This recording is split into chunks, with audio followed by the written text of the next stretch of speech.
Allah, Yahweh Bashim Awashai, Bahashem Rakakwadash.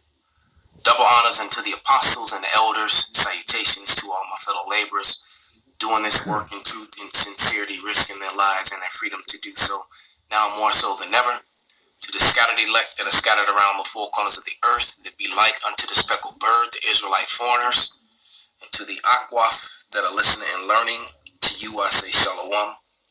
This is your brother Malcolm from the branch of the Great Millstone here in Chicago, coming at you with another lesson in truth.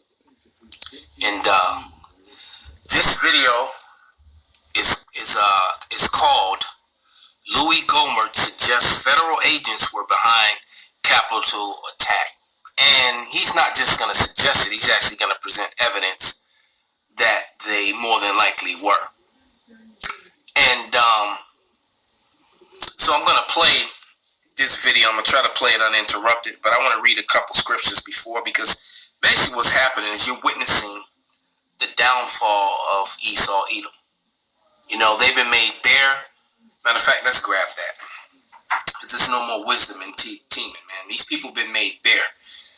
That's why they're trying to come against critical race theory, which should be called critical race history, because it's not theory. Theory is something that, you know, that's unproven. That's a guess. These are factual historical events that shaped America, that shaped the nations, that shaped neighborhoods, that created and destroyed people and created cultures and you know, and created wealth for some and poverty for others.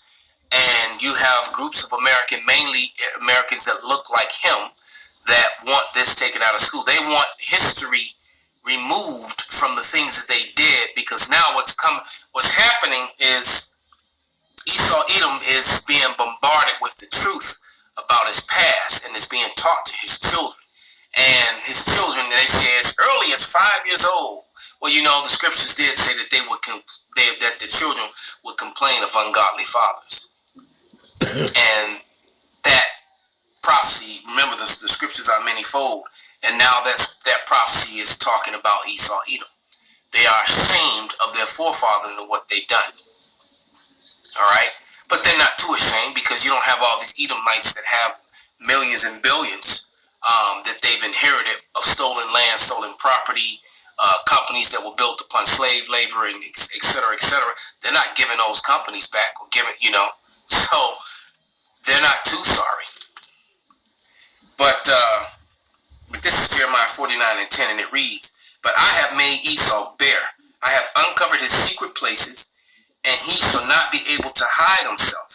His seed is spoiled, and his brethren, and his neighbors, and he is not."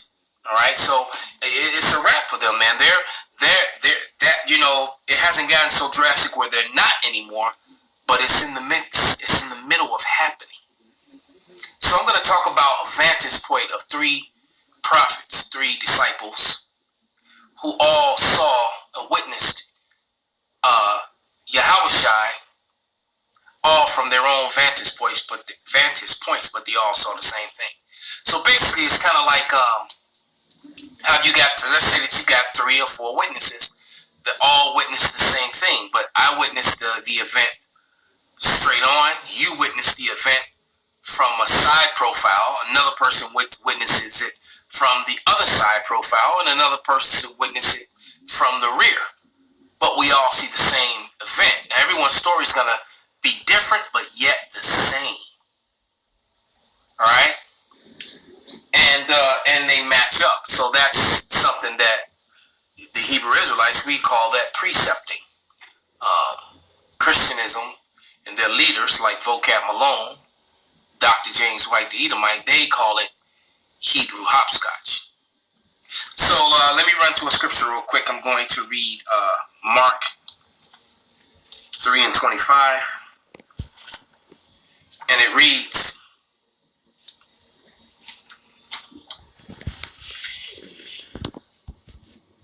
I'm going to start at 24.